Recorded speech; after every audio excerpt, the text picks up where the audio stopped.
Continuación de la serie Verdad y Realidad.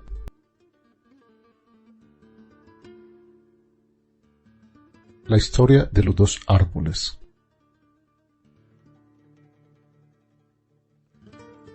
Ahora investigaremos si el sistema encontrado en la primera parte es significativo para toda la Biblia, la Torá. Volvamos una vez más al relato del paraíso, al jardín del Edén. El hombre está en el mundo como hombre y mujer. El hombre está en el mundo como hombre y mujer, en aquella forma en la cual, según el principio, dos cosas se enfrentan en este mundo, tal como es el caso también del alma y el cuerpo. La mujer, en lo esencial, es la envoltura del hombre, así como ella es también la carne, que tiene su lugar en la totalidad del hombre. Femenino en hebreo es nekevá, 50, 100, 2, 5. Este término proviene de la voz nekev, que significa agujero, cueva. Esa cueva debe ser llenada por el hombre. Una cueva sin el núcleo es considerada incompleta, no ha alcanzado aún su destino. Por supuesto, esta cueva juega también en la expresión esencial de lo femenino un papel en el cuerpo de la mujer. Esta cueva la hace portadora de la vida cuando está colmada por el hombre.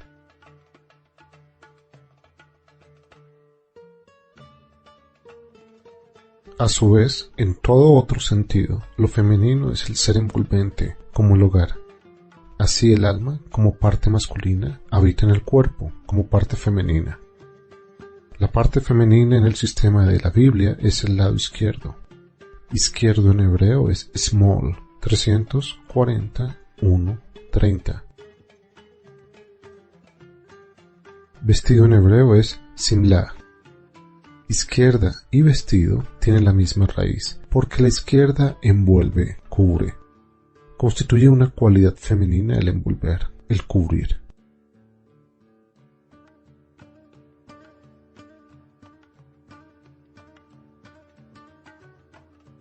Otra voz con la misma raíz de carácter izquierdo es la palabra Samael, nombre del ángel de la perdición, que expresado en cifras es 60:41:30. Es expresado entonces con la misma estructura que las palabras vestido e izquierda, solo que la letra Sim es reemplazada por la Samej.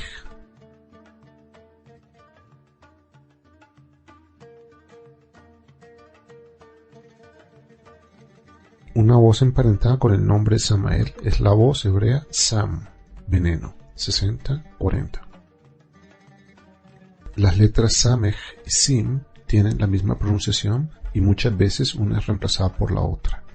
Sim se distingue de Shim fonéticamente por asumir la totalidad del Samej.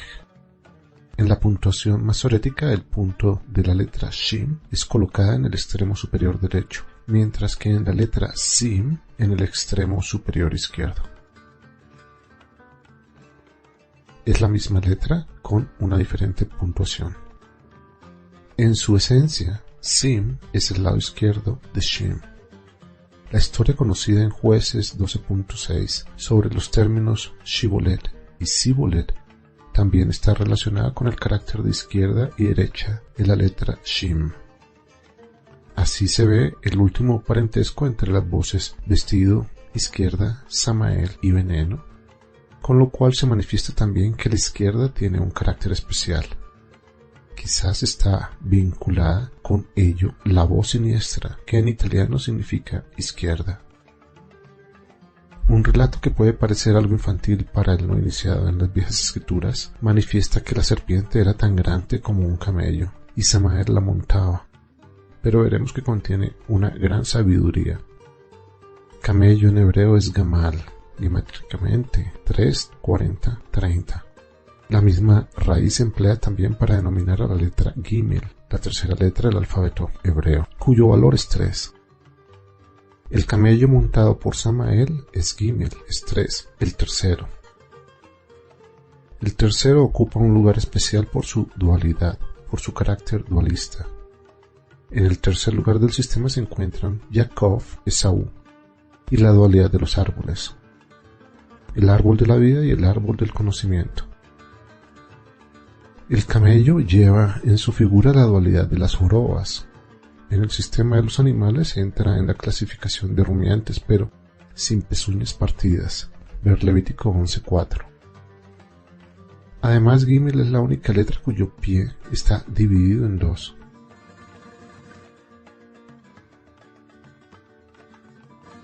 Sobre esa dualidad está sentado Samael, que es la fuerza del lado izquierdo, aquella de la perdición, porque con la dualidad puede seducir a los hombres.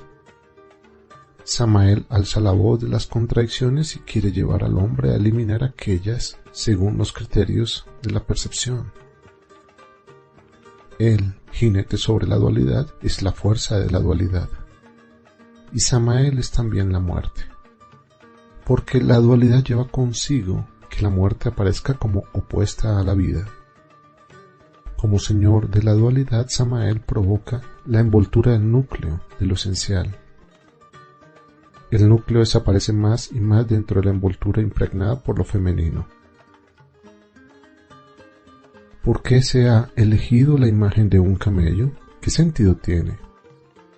La tradición habla de un gran camello, de una gran Gimel. En métodos matemáticos, con ello no solo se indica el valor externo del 3, sino el valor total de la palabra Gimel en toda su extensión, a saber, la primera letra es Gimel, o sea, 3, 40, 30. La segunda letra es la Mem, o sea, 40, 40. Y la tercera letra es la Lamed, que equivale a 30, 40, 4. El valor total de la gran Gimel es entonces 3 más 40 más 30 más 40 más 40 más 30 más 40 más 4 igual 227. Samael monta esta gran Gimel. Samael igual 60, 40, 1, 30, cuyo valor total es 131. Juntos arrojan el resultado de 131 más 227 igual 358. Ya conocemos esta cifra 358 como valor total de Nahash, serpiente. 50, 8, 300. De hecho, se trata acá de la serpiente del 358, que no es otra cosa que el 131 es Samael, que monta el gran camello, el 227. Además, la cifra 227 tiene aún otro significado. Masculino en hebreo es Sahar. 7, 20, 200, cuyo valor total es 227.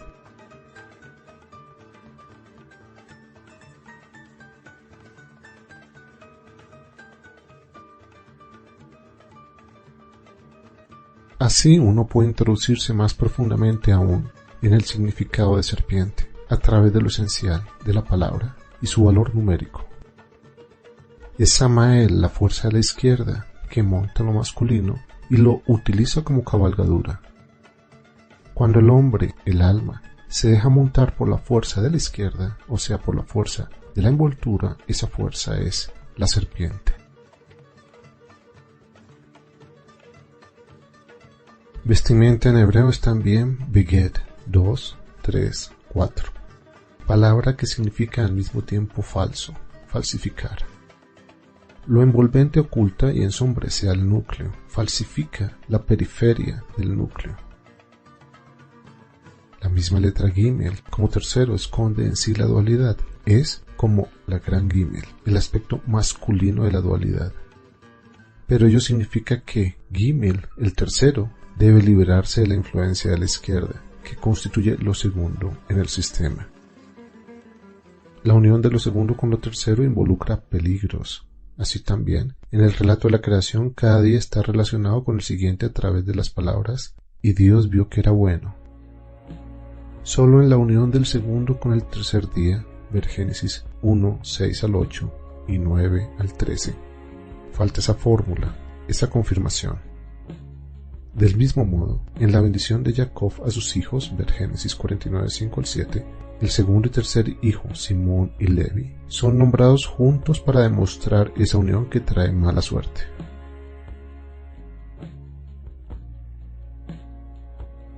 También vemos después que Leví, en el momento de librarse de la unión con el segundo, con la izquierda, llega a ser el gran guía en la salvación, en el camino del 2 al 1, mientras que Simón es aquel que participa en la caída con Baal Peor, ver números 25, donde Pinhas, de la tribu de Leví, se rebela contra Simón y mata al guía del motín, ver números 25, 7 al 8.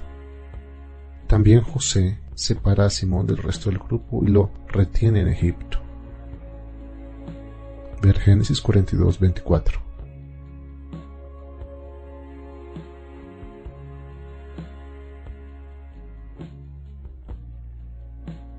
Ya que expusimos sobre los hijos de Jacob, mencionaremos que el nombre Simón está construido con la raíz hebrea equivalente a escuchar. En cambio, el nombre del primer hijo, Rubén, proviene de la raíz hebrea equivalente a ver, expresión relacionada con el concepto de velocidad de la luz.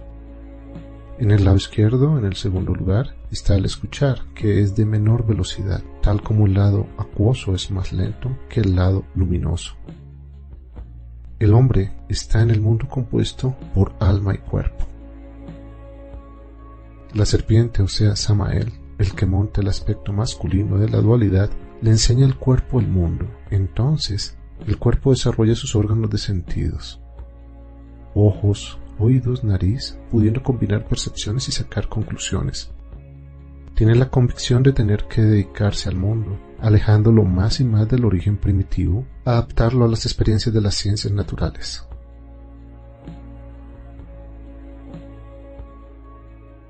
Pero el cuerpo quiere estar protegido, quiere volver al origen, pero es detenido en el camino por las fuerzas evolutivas del mundo. La evolución misma, el hacer de la dualidad, está reservada a Dios, así como también el conocimiento de la dualidad que se expresa en el árbol del conocimiento del bien y del mal. Pero cuando el hombre se coloca al lado o frente a Dios, puede desarrollarse y desarrollar el mundo, porque el desarrollo es calidad divina frente al hombre y frente al mundo.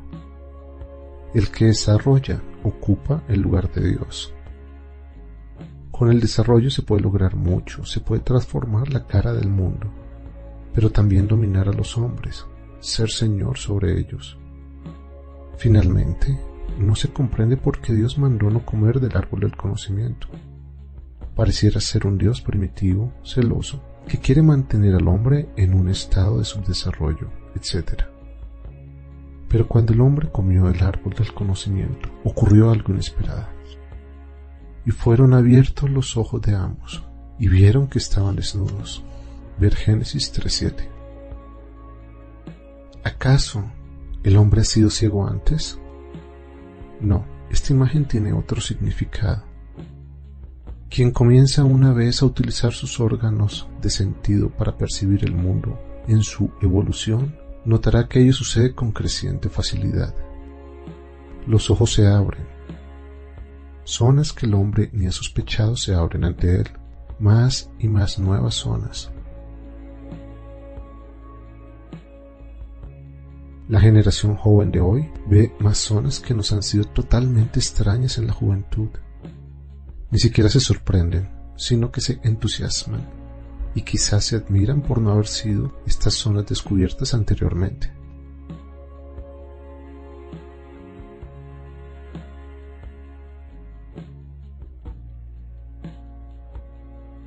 La tradición, ver Midrash Shirashirim, Midrash Vayikra y Midrash Rabbah Bamidbar 13.7, Talmud Babli Sanedrin 38a-b y Talmud Babli Hagigah 12a, relata que el hombre, antes de haber comido del árbol del conocimiento, podía ver con una sola mirada de un extremo del mundo al otro.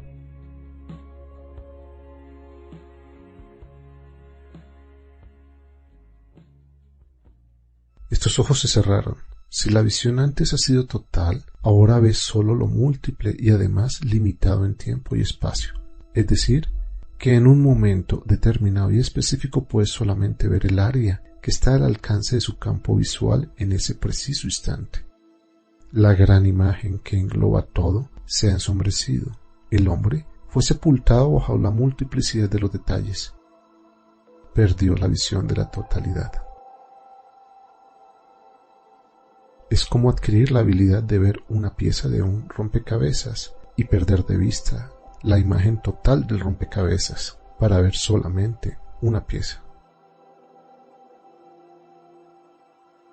Es como ver con un rayo de luz. Entre más pequeño el rayo de luz, más específico es lo visto. Si se ve con un rayo láser, más microscópico es lo que se ve, pero se pierde la totalidad de la visión global.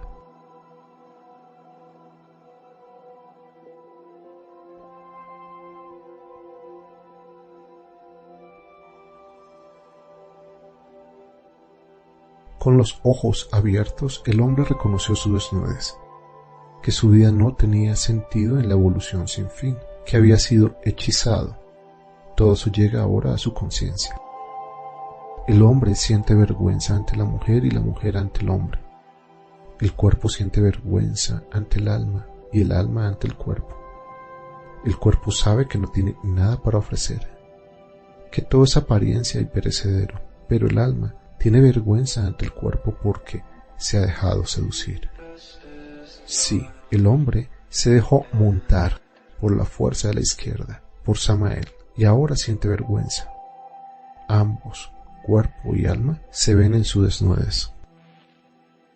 Desnudo en hebreo es Arum, 70, 206, 40, que también significa astuto, o sea, la cualidad atribuida a la serpiente. Si el hombre es realmente aquello que pretende ser, o sea, cuando no hay oposición, no hay razón para sentir vergüenza. La vergüenza tiene su base en la oposición entre la esencia y la apariencia. Al proceder con astucia, se quiere pretender con plena conciencia que no haya oposición, o sea, se quiere evocar una apariencia. Es notable cómo este mundo está basado en las apariencias. Posteriormente, cosieron hojas de higuera y confeccionaron delantales. Ver Génesis 3:7. Los frutos en la Biblia también son mencionados en determinada secuencia. Se conocen 7 especies, ver Deuteronomio 8:8, a saber, trigo, cebada, vid, higuera, granado, olivo y miel de dátiles. La higuera ocupa el 4º lugar. El higo es el 4º fruto.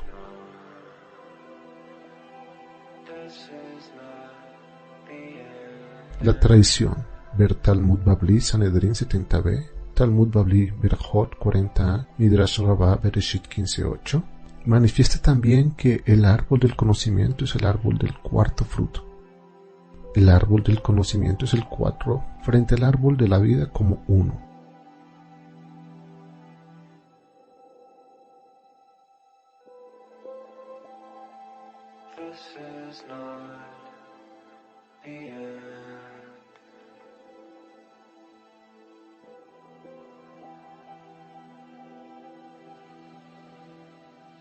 El hombre quiere cubrir su desnudez con las hojas del mismo árbol. Aquello que le ha dado la sensación de desnudez, su conocimiento científico, ahora lo quiere utilizar para cubrir su desnudez. La tradición cuenta que a pesar de ello el hombre siguió sintiéndose desnudo. Siendo que eran tan solo delantales, mucho quedó sin cubrir. Recordemos, este es un lenguaje metafórico. Más tarde utilizó este argumento como disculpas ante Dios por haberse escondido a causa de su desnudez. Ver Génesis 3:10. El árbol del conocimiento no puede dar suficiente material como para cubrir realmente la desnudez. Pero el hombre que siente que ha tomado el camino equivocado, el camino que no está en el sentido de la creación, siente vergüenza ante Dios.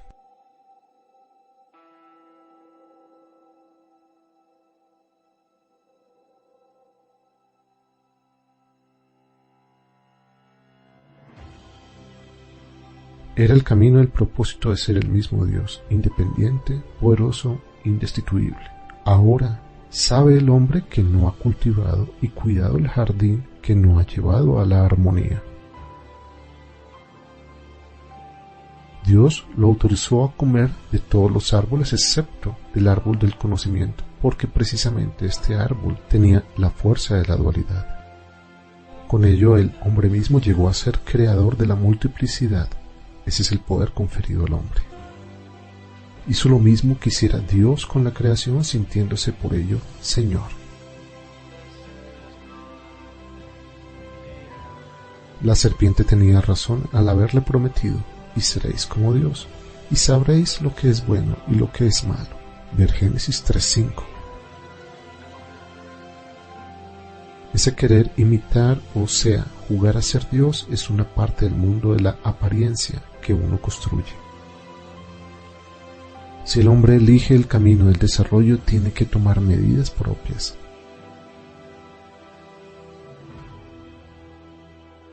Pero si se decide por el camino de la reunificación con el origen, entonces tiene las medidas de Dios, tal como aparecen en el proyecto de la creación divina del mundo. El sentido del mundo no es, según la Biblia, la continuación del desarrollo. El mundo está terminado. Solo tiene que ser unido tal como es, con el origen. Por eso la tarea del hombre era, según la tradición, cuidar el jardín de los ataques de los animales, de los ataques de lo multitudinal. Pero el hombre comió del árbol del conocimiento. Comer en hebreo es echol. Esta voz significa también terminar, cumplir. La terminación hol expresa todo, totalidad, todos, entero, cada uno y toda clase de.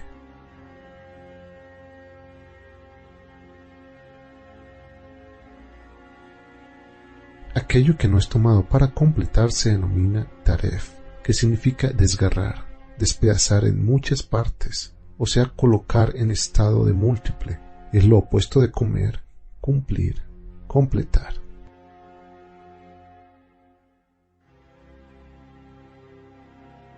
Recordemos que en el judaísmo se denomina la comida no apta para comer, la comida impura, como taref, y la comida apta y permitida para comer es kosher.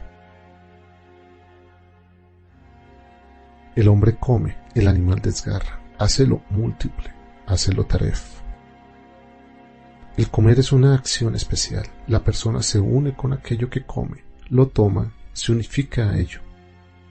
El concepto comer va mucho más allá entonces que un recibir fisiológico, que una alimentación.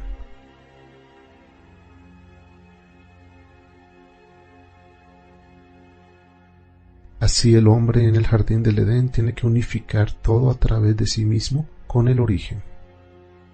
Esto es lo que se llama reparar el mundo. Unificar, tikkun olam. Este ligar, esta unificación brinda la más profunda satisfacción. De este modo debe ser comprendida la acción de alimentarse. El hombre, quien ha comido del árbol del conocimiento, ha tomado el camino de la continuación del desarrollo, ha visto su desnudez en la falta de sentido de este camino, se ha escondido. Muchas veces uno se esconde en la vida, desapareciendo entre lo múltiple del mundo, hasta que Dios llame. El llamado de Dios al hombre es: ¿dónde estás? Y en hebreo, Aleja 1:10-20:5.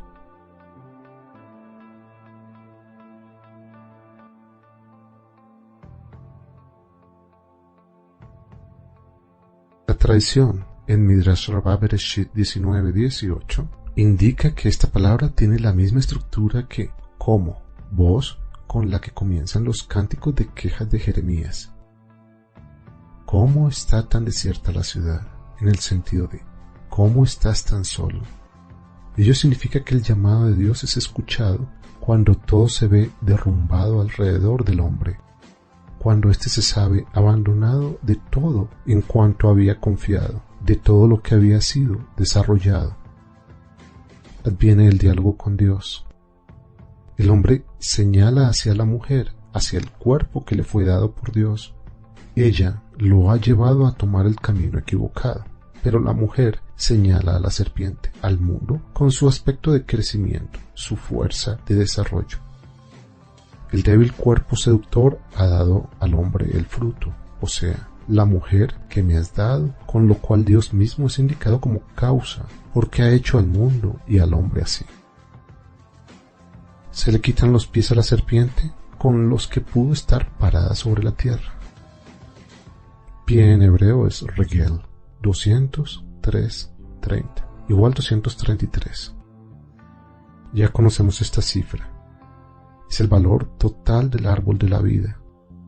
Árbol de la vida tiene ese valor una vez, mientras que árbol del conocimiento 4 veces.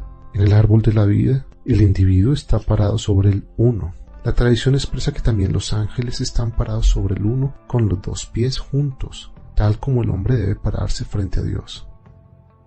Expresa también la tradición, en el momento de separar el hombre los pies, la serpiente pasa entre ellos y lo muerde en el talón.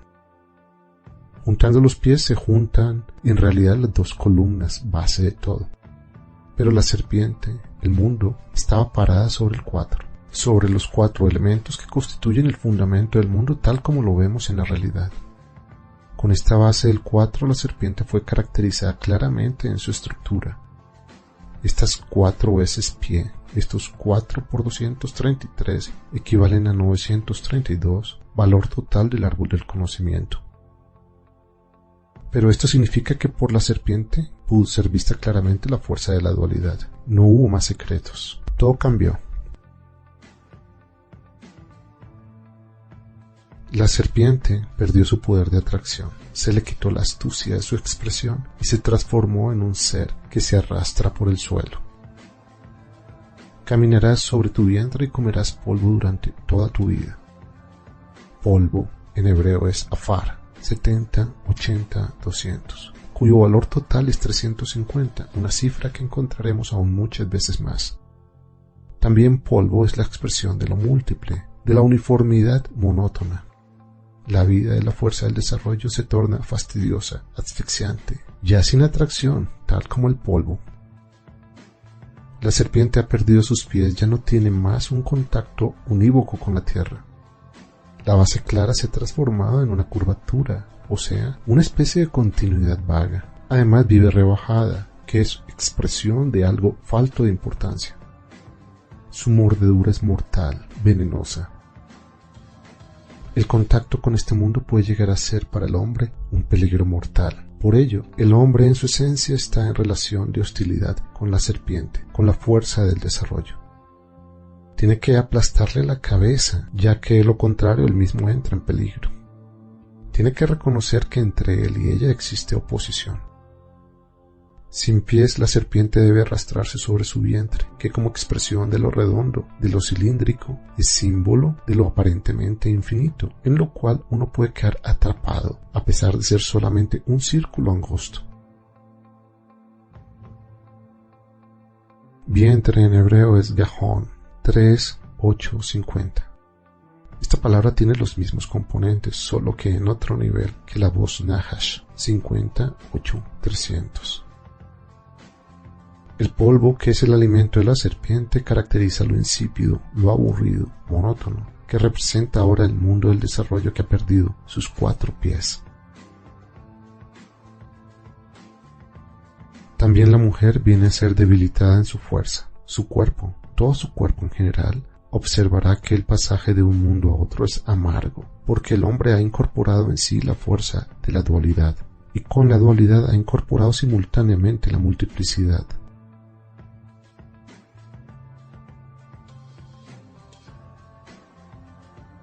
Él mismo llega a ser lo múltiple. La especie humana se conforma ahora de numerosas generaciones. Durante esta evolución, la armonía entra en peligro. Por todos lados estallará la lucha, surgirán los opuestos. También el pasaje de generación en generación, los partos, ahora serán con dolor. Y con las generaciones que se suceden también surge la muerte. Ahora comienza el deseo de la unificación, también en forma corporal.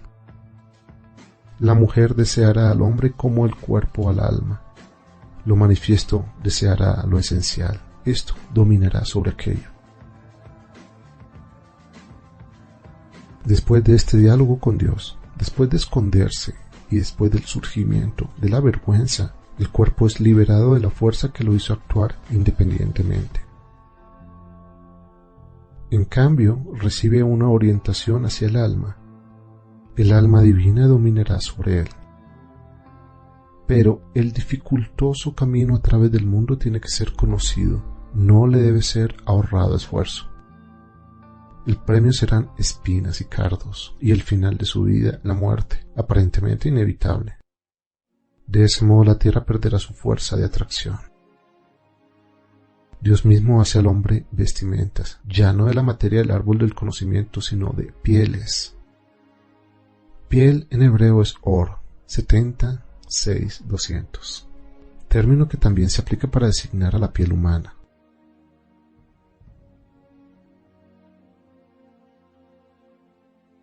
Esta voz, or, piel, es paranómina de la expresión or, luz, 1:6-200. En hebreo, la diferencia solo radica en la forma de la escritura. La letra hebrea Aleph, correspondiente a or, luz, está sustituida por la letra Ain de la voz or, piel, es decir, se sustituye el 1 por el 70. Ya hemos visto el significado del 1. El 1 es el origen y el 1 que lo engloba todo, pero ese 1 se ha dividido en 7 días, los 6 días de la creación y el séptimo día. El 7 es entonces expresión del 1 en este mundo. En el séptimo día la unidad se acerca nuevamente. Recién el octavo día devuelve el 1. Pero en este contexto el 7 se expresa en el nivel del 70. Por eso vemos nuevamente al 70 como expresión de lo múltiple en lo humano de este mundo, tal como el 40 y el 400 en el tiempo y en el espacio de este mundo. Después de Noé surgen los 70 pueblos. Ver Génesis capítulo 10. 70 descendientes de Jacob se trasladan a Egipto. Ver Génesis capítulo 46. En la marcha por el desierto, Éxodo 24:1, 70 ancianos son elegidos.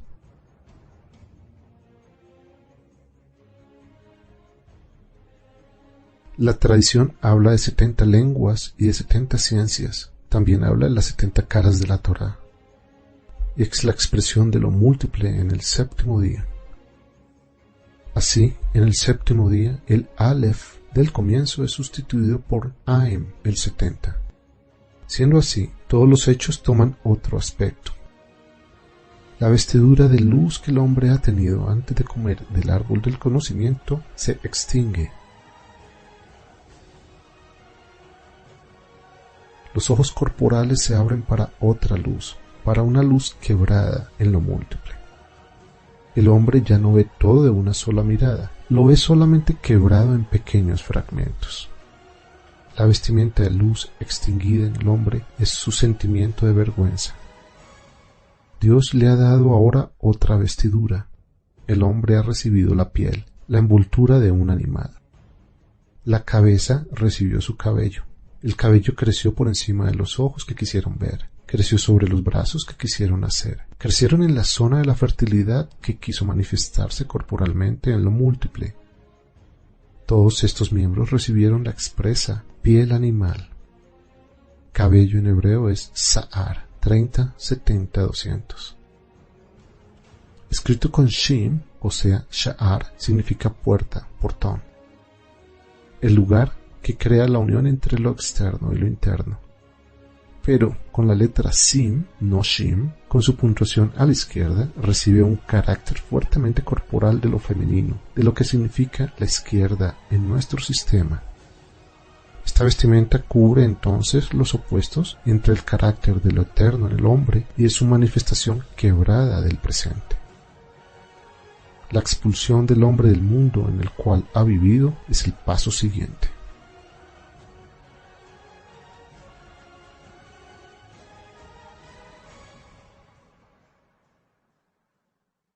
Este mundo fue cerrado para él. No hubo camino hacia atrás. El hombre tuvo que abandonar este mundo, el mundo en el cual todo se ha dado en un tiempo sumamente breve, manifiesta la tradición. Ver Midrash Rabbah Bereshit 10:4. Era el final del sexto día, el viernes por la tarde. Mientras más cerca un suceso se encuentra del origen, más rápidamente transcurre su tiempo, y mientras más lejos se encuentra del origen, más lento es su curso del tiempo. He aquí una referencia a la relatividad del tiempo. El hombre tuvo que abandonar este mundo porque de lo contrario pudo haber tomado también del árbol de la vida. Y a pesar de que éste fue destinado para él, e incluso debió haber tomado del mismo, ahora, después de haber incorporado lo múltiple, se hubiera inmortalizado sin alcanzar jamás la meta. Entonces no hubiera existido para él la posibilidad de una vuelta, solo el perderse.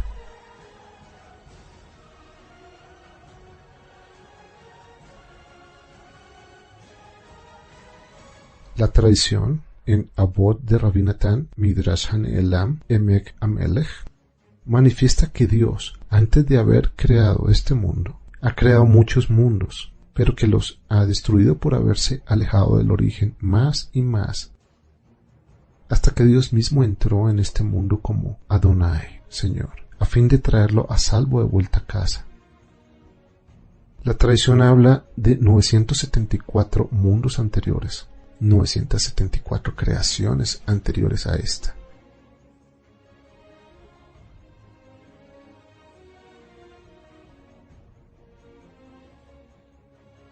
Es llamativo que falten 26 para llegar a 1000.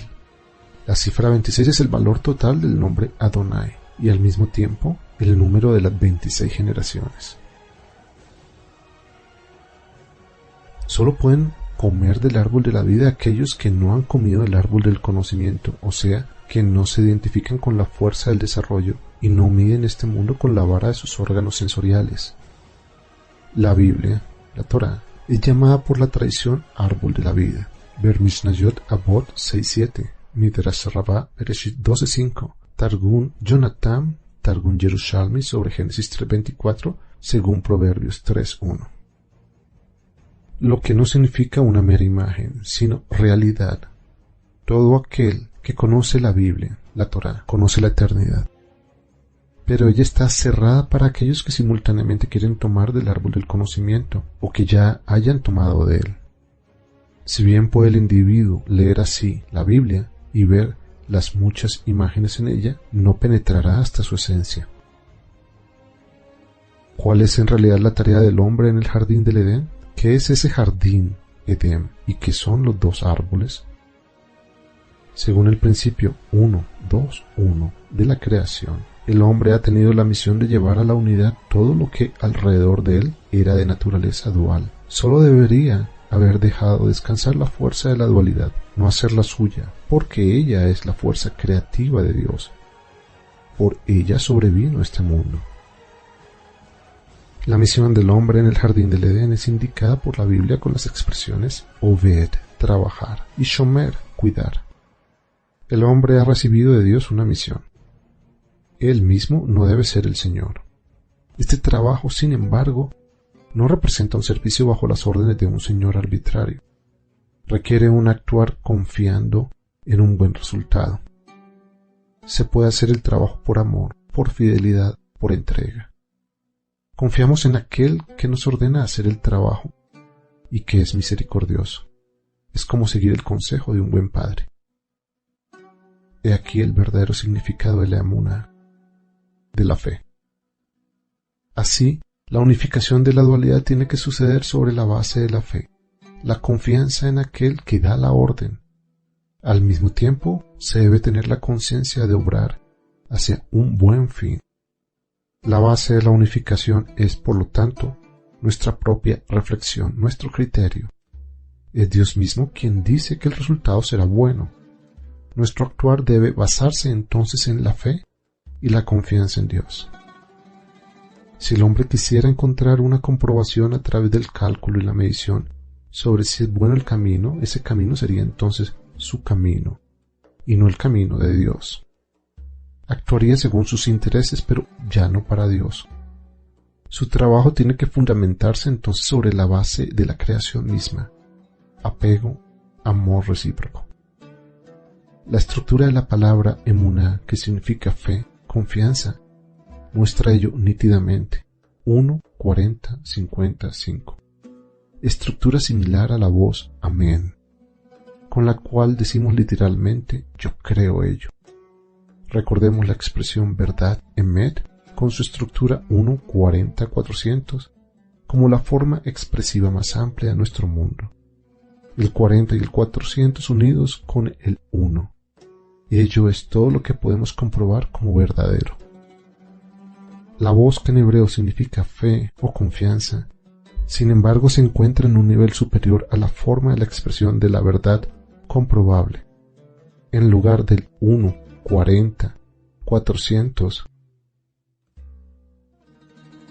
que corresponde a la palabra emet, se erige la fórmula 1, 40, 50, que indica ya la realización en el mundo venidero, en el día siguiente.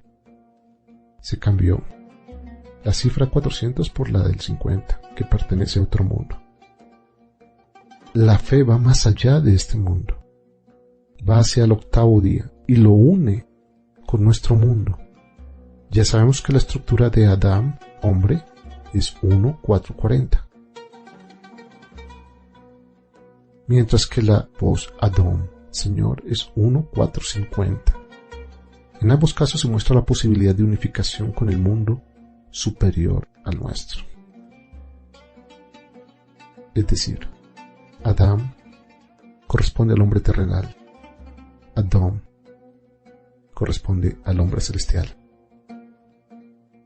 Pero ¿cuál es el sentido de la muerte que existe después de que el hombre haya comido del árbol del conocimiento? El individuo debería acostumbrarse a no ver más en Dios al juez castigador y severo. ¿Acaso no ama Dios a los hombres? ¿Acaso sus criaturas no deberían incluso estar más cerca de Dios que los hijos de sus padres, siendo que estos intervienen solo parcialmente en el proceso de la creación de sus hijos, mientras que Dios interviene en todo, absolutamente todo el proceso? También el amor paternal es una parte del milagro de la creación. Es el amor para lo creado, vivo, o lo creado a semejanza de Dios. Si Dios le dio al hombre la muerte es porque ella tiene una finalidad beneficiosa para el hombre. Ahora que el individuo ha incorporado en sí el principio del árbol del conocimiento y por lo tanto quiere medir, pesar, percibirlo todo, ya no puede tener otro comportamiento. Solo queda una posibilidad: orientar la fe y la confianza hacia Dios. Y ello consiste en vivir en esta vida, en este mundo, en forma abnegada, orientado hacia el bien y sin ver el resultado de sus actos.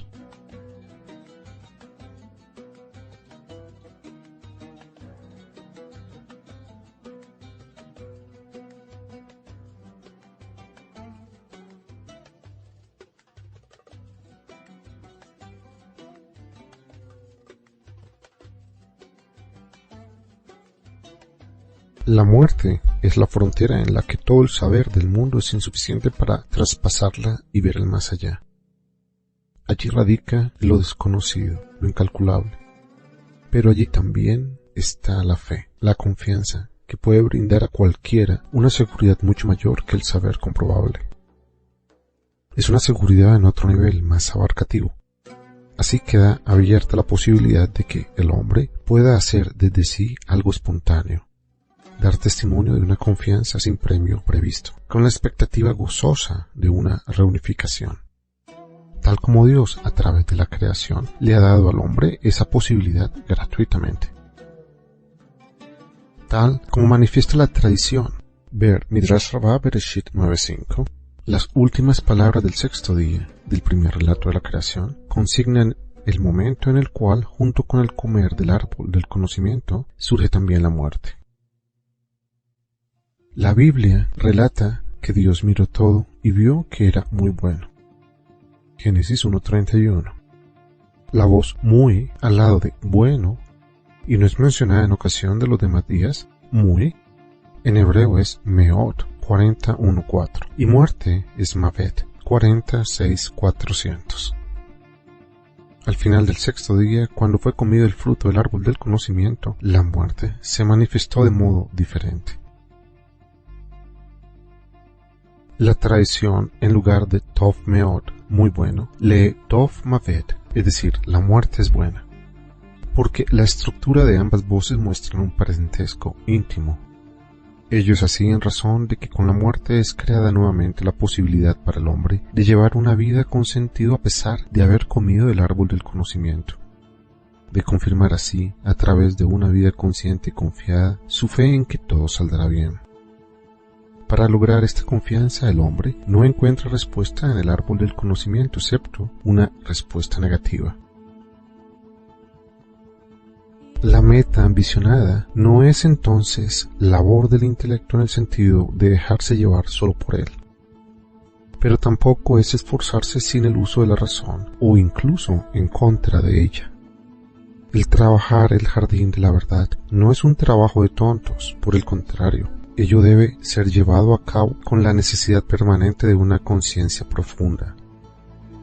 En primer lugar, se debe tomar y comprender a la Biblia, la Torá, como un asunto serio. Recién entonces ella abre una mirada sobre el mundo y se muestra tan profunda y tan llena de milagros que el hombre se convence de haber encontrado el árbol de la vida. Pero la meta debe ser buscada con gran ahínco e inteligencia.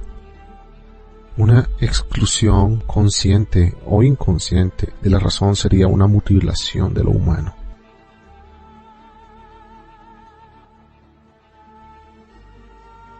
Lo primero con lo cual se debe comenzar es llegar a ser perceptivos para poder recibir algo que no proviene del hombre, porque en su estructura es demasiado grande, demasiado profundo, e incluso nos parece ser algo prehumano, premundano. Parecería que este reconocimiento es especialmente difícil. Uno está dispuesto a recibir algo de otras personas o también a admitir que existen cosas que ningún hombre sabe o puede, pero a condición de que ya vendrá un tiempo en el que todos serán mucho más inteligentes y sabrán y podrán mucho más que nosotros. Incluso la persona admite a Dios como creador o como un poder que ha creado el universo y que lo mantiene en marcha. Pero en cuanto a nuestro mundo, a nuestra vida, preferimos determinarla y llevarla a nosotros mismos, no permitiendo que nada se sitúe por encima nuestro. Pero la Biblia deja entender que cada letra tiene su lugar determinado desde el comienzo, por guía de una mano que ha escrito el texto. El más mínimo detalle parece estar arreglado en la Biblia y estar en su lugar preciso. Pero si también cada detalle de la vida está arreglado, por eso solo puede ser consecuente aquella interpretación que se base en el sistema de la Biblia misma. Solo aquella puede satisfacer intelectualmente y fortalecer al mismo tiempo la fe. La interpretación tiene que tomar las medidas para el sistema bíblico de la Biblia misma. Sin el conocimiento de este sistema y de estas medidas, no tiene sentido y es peligroso querer explicar la Biblia. Por esa razón, se ha dado en la primera parte de esta obra un concepto del sistema de la estructura bíblica. Solo el sistema y la estructura tomados de la Biblia misma pueden dar una explicación aceptable. ¿Qué ocurre con el jardín del Edén y los dos árboles? La Biblia habla a través de imágenes. Es su expresión de lo esencial en la materia. Pero queda abierta la pregunta acerca de cómo se puede conocer una relación lógica entre estas imágenes simbólicas y lo esencial. La relación existe, pero el hombre moderno ha perdido su visión de ella. Para él, las formas manifestables han llegado a ser elementos de determinada utilidad. Generaciones anteriores han observado las cosas de otra manera. Han visto en ellas una relación mágica. Pero la magia es algo no científico y por lo tanto es rechazada como primitiva. Uno olvida que toda magia tiene una fórmula, solo se pregunta de qué manera es aplicada. La magia actual se llama químico-física, biología, etc., con instrumentos hechiceros como microscopios, sustancias analizantes y aparatos. Pero antes se tenía una actitud positiva hacia las cosas. Sería suficiente que el hombre moderno comprendiera que es posible acercarse a las imágenes, a las manifestaciones de la esencia de las cosas también de otra manera, de la que generalmente utiliza. Pensemos nuevamente el vocablo en hebreo de vapor, ed, el que tuvo que elevarse antes de que el hombre y toda la creación tomara su forma en este mundo. Con justa razón se puede plantear el siguiente interrogante. ¿Qué relación existe entre vapor y hombre? Conocemos ya la estructura del vapor de Aleph Dalet como 1,4 y del hombre, Adam, como 1,4,40. El 40 en la fórmula estructural también tiene el sentido de la química moderna, que tiene lugar después del 1,4. Es como concretización, como una materialización a través de la letra Mem, o sea, a través del 40. El vapor indica en su imagen, en su manifestación inicial, algo que nosotros llamaríamos gasiforme, dando así un primer indicio de formación de este mundo, mientras que ha existido ya en su esencia en otros mundos con otras cualidades. El segundo relato de la creación expresa esto también.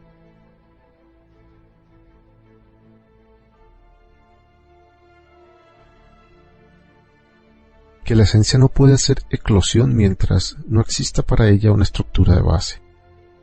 Esta estructura de base se manifiesta como la aparición de la suma de aquello que hoy percibimos como agua o lluvia. Su primer indicio fue justamente vapor. Ed, Aleph Dalet.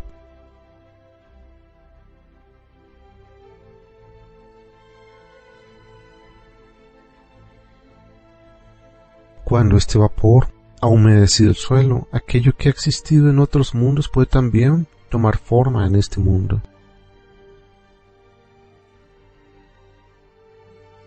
Esta imagen fácilmente comprensible muestra que el mundo de las manifestaciones no ha encontrado su primera base en piedra dura, pesada, sino en una base muy liviana, casi invisible, que luego se transforma en materia más concreta.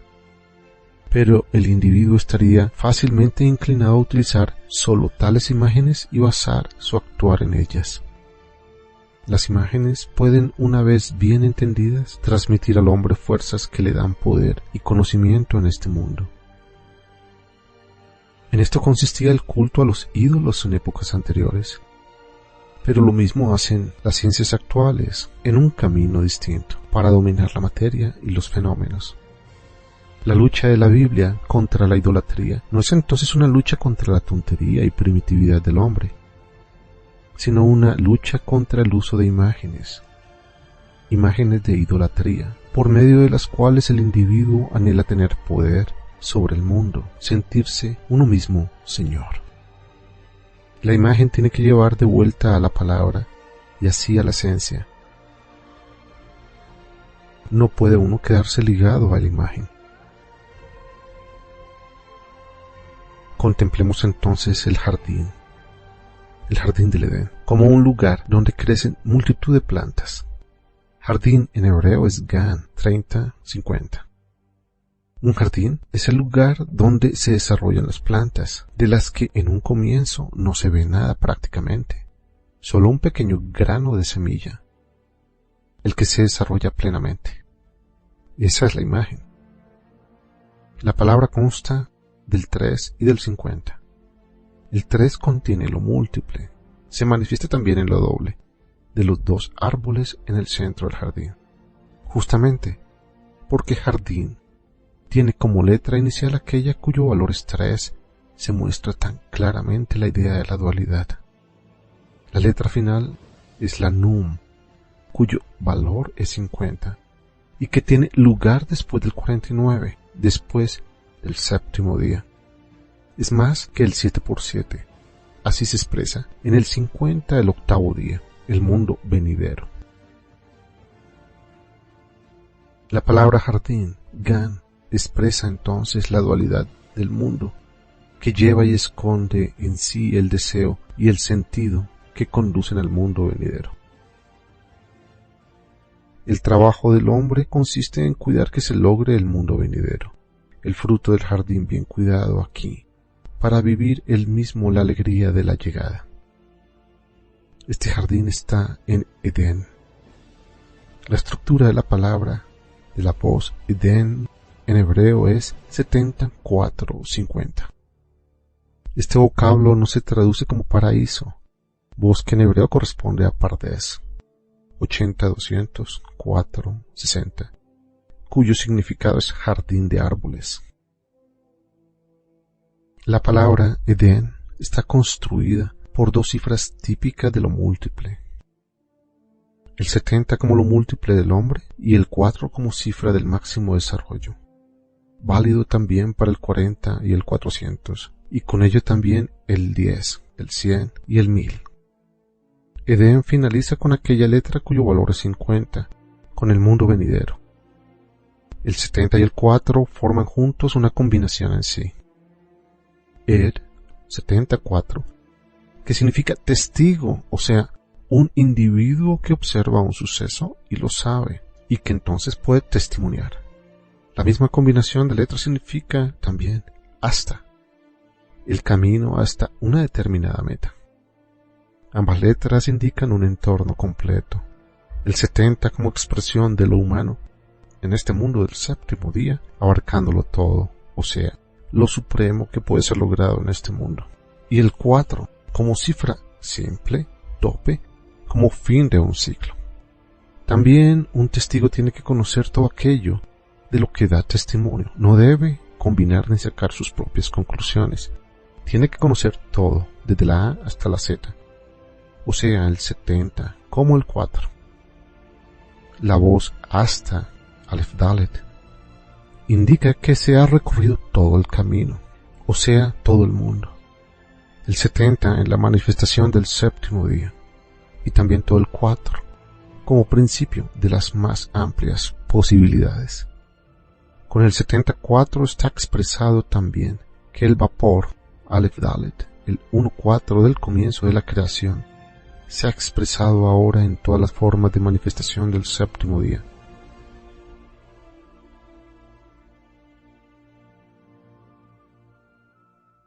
Edén es el advenimiento desde este mundo de la multiplicidad al mundo venidero del 50, aquel del octavo día.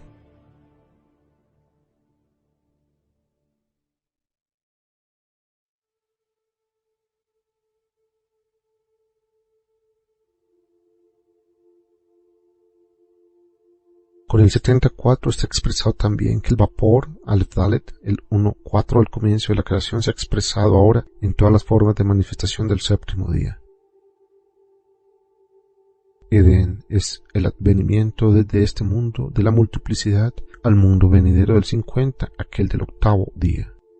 Este advenimiento ha sucedido ya en el concepto Edén, así como también en la imagen jardín. Los frutos ya han madurado. De lo contrario no sería un jardín sino solo una fracción de tierra, incluso silvestre.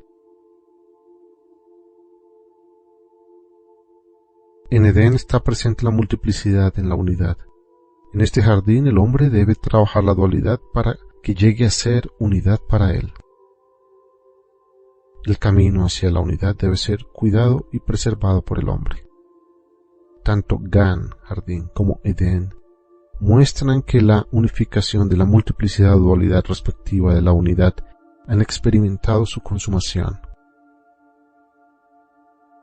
La letra Nun, 50, al final de ambas palabras pronostica su existencia en el mundo venidero del octavo día. Esa es una síntesis incomprensible para nosotros. Hemos logrado entonces tanto la multiplicidad como también el camino hacia la unidad y simultáneamente la unidad misma. Según nuestra capacidad de conceptuar podemos ubicarnos tanto en el camino hacia la unidad o ya en esta misma.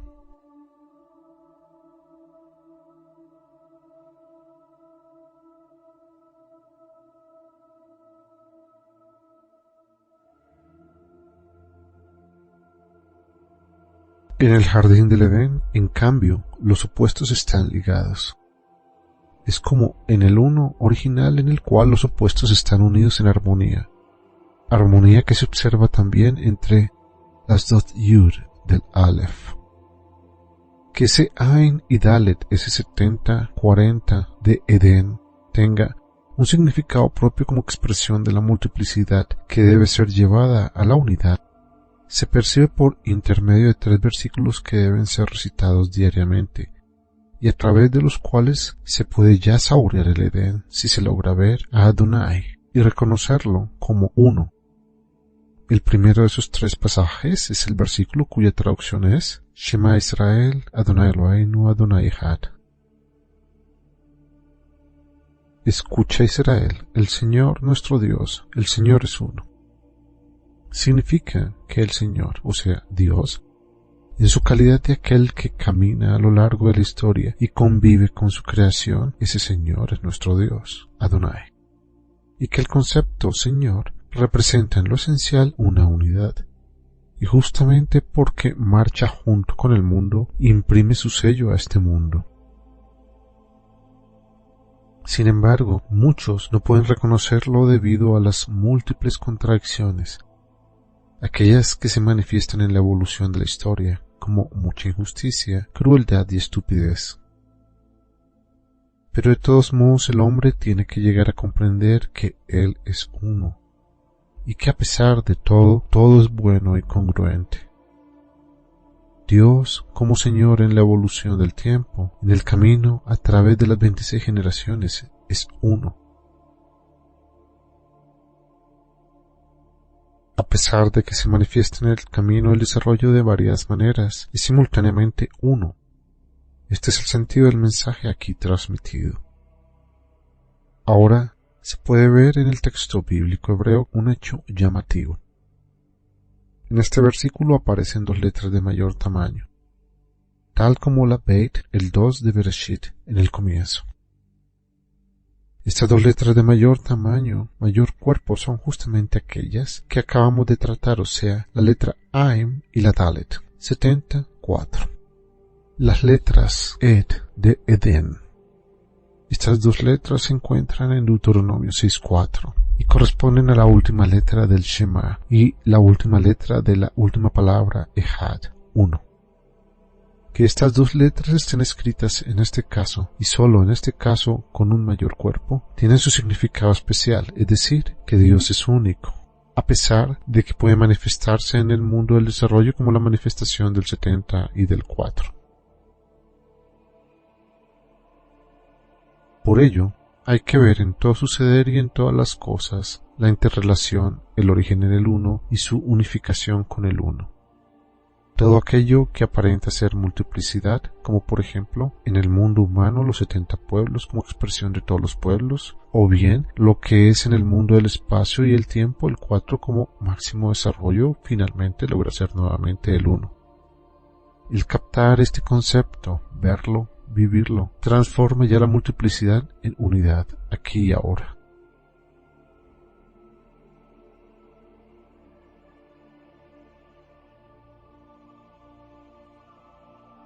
Estos tres pasajes a los que hicimos referencia, conocidos bajo la denominación genérica de Kiryat Shema,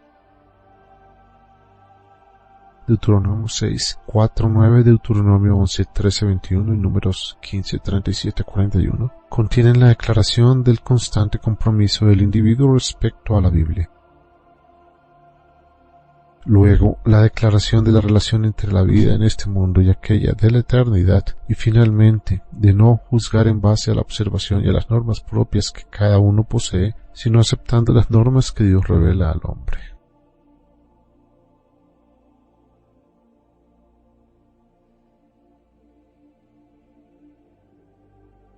Dichos pasajes son contextuales.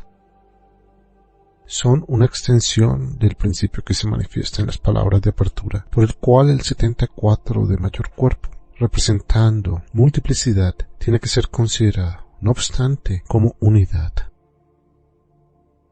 Estos tres pasajes finalizan con la voz verdad, Emet, planteando que el hombre es testigo de ello, tal como lo es el 74, el Et, Ain Dalet, que significa precisamente testigo. A continuación del primer versículo siguen en la proclama ciertas palabras a través de las cuales se especifica de manera más amplia el nombre del Señor. Esta entidad basada en la declaración de unidad en este mundo de la multiplicidad contiene exactamente 1000 letras, siendo en consecuencia nuevamente el 1 representado por la letra Aleph, pero ahora pronunciado como Elef, que es el 10, pero no meramente el 10 de este mundo en su cumplimentación de 10 al cuadrado, sino en un grado más alto de cumplimentación, es decir, 10 elevado a la 3. Este 1000 como 1 en el nivel más elevado Y nuevamente, esto no es simple coincidencia, sino expresión de los propios secretos de las proporciones. Implica también 2 veces la concepción 500.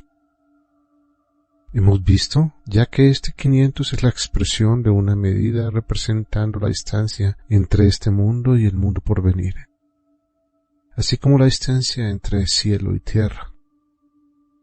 Él, por lo tanto, es también la realización anhelada por la humanidad a través de todas las épocas, de la conexión mutua entre este mundo y el siguiente, entre cielo y tierra.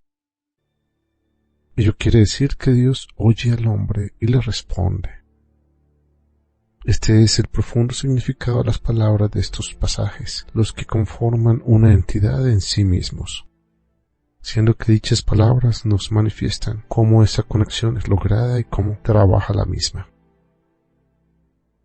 Las fuerzas contrarias que se perciben en esta entidad expresan la armonía tal como existe en el uno. La unidad de la imagen de la palabra y su sustancia, manifestada a través de este 1000, es lo que da a este pasaje su profundo significado. La distancia, también, entre cielo y tierra, está medida con este 500. El número 500 establece el puente entre los polos inconexos. El número 1000 de la plegaria, Kiryat Shema, Shema Israel Adonai Eloheinu, Adonai Echad, expresa en imágenes de nuestro mundo cómo esta construcción de puentes está lograda y cómo dicha conexión es eterna.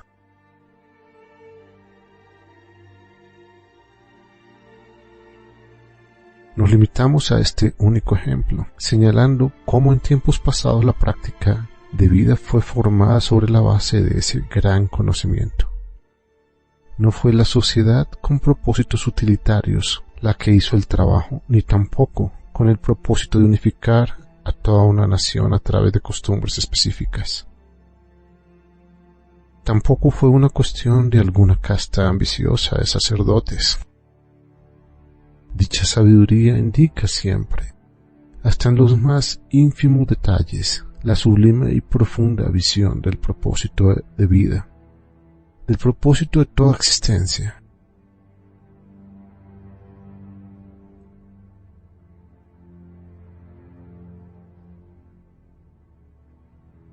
Comparado con ello, cualquier otra consideración de índole utilitaria, ya sea higiénica o física, corresponde a un orden muy inferior. Varias veces mencionamos la imagen árbol como árbol de la vida y árbol del conocimiento. Como ya hemos hablado de la imagen jardín, la imagen árbol es más fácil de explicar.